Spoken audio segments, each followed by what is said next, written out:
peut dire qu'on a réalisé ce que les populations attendent, la jonction entre la Cuvette et la Sangha, à travers cette route nationale numéro 2, en fait, qui commence par Brazzaville et qui va se terminer donc à Ouisso. On construit ce sont des grands projets d'aménagement du territoire, donc qui parfois les populations, dans un premier temps, ne trouvent pas directement leur compte, parce que c'est des grandes routes sur 200, 300, 400, 500 km. Aujourd'hui, il s'agira de rouler entre Pointe-Noire. D'ici 2014-2015, nous serons capables de quitter Pointe-Noire jusqu'à Ouisso. On continue. Et sur une route que vous avez vue, qui obéit aux normes et qui est merveilleuse.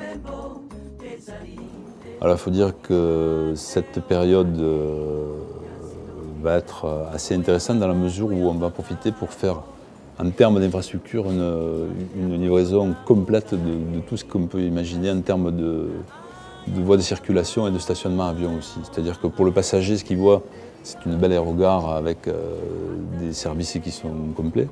Mais il y a aussi l'aspect compagnie aérienne qui est très important. Et on doit avouer que sur l'aéroport de Brazzaville, on a une surface assez fabuleuse de ce côté-là. On a 2 pistes, dont une qui est capable d'accueillir un Airbus A380. Donc, c'est assez rare aujourd'hui les aéroports en Afrique qui peuvent disposer de tels atouts. Donc on a présent à l'esprit que ces atouts-là peuvent nous permettre de développer commercialement cette infrastructure de manière assez sensible.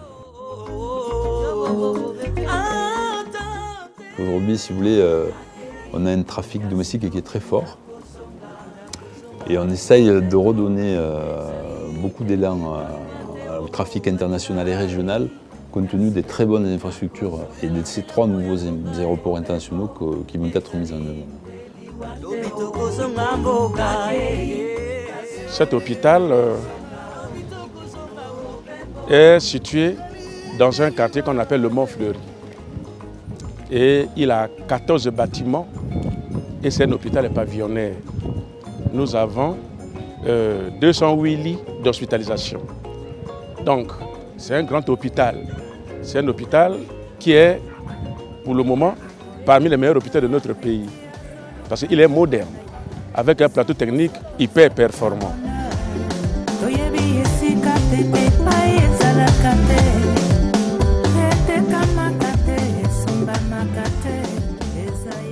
La centrale a commencé à produire et à servir à partir du juin-juillet 2010. Notre rôle, c'est produire et envoyer dans le réseau. Au réseau là-bas de distribuer. Si le réseau nous demande, nous envoyons. Ça, c'est notre rôle. Dans la profondeur. Maintenant, entre la partie que nous avons vue et celle là-bas qui est sous eau, elle est liée par l'arbre turbine. Voilà l'arbre qui tourne.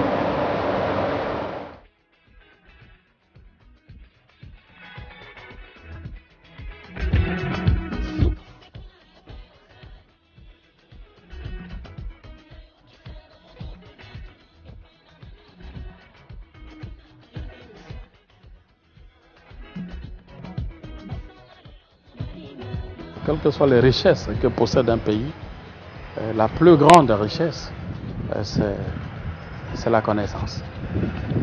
Il faut instruire les gens, qu'ils aient le meilleur niveau, déjà pour prendre la relève de demain et continuer à construire davantage le pays. Donc il faut une véritable expertise nationale, mais il faut commencer par le bas. Il faut commencer par les jeunes, les former, faire donc des écoles d'excellence. C'est ainsi qu'il a été décidé par le président de la République de mettre en place deux lycées d'excellence, 2 complexes scolaires d'excellence, donc qui commencent par le secondaire, la 6e, jusqu'en terminale. Et peut-être qu'on en rajoutera éventuellement des prépas pour amener les gens vers l'excellence, en faire des grands ingénieurs, des polytechniciens. Et donc le soubassement, c'est ça. Et nous avons donc reçu l'instruction de mettre en place ce lycée d'excellence qui est aujourd'hui terminé. Et la première rentrée scolaire se fera donc pour cette année, donc enfin d'ici un mois, septembre, octobre, Le plan de formation est en train d'être mis en place, le plan d'ouverture est en train d'être mis en place par le ministère de l'Enseignement primaire et secondaire, et ce lycée va commencer.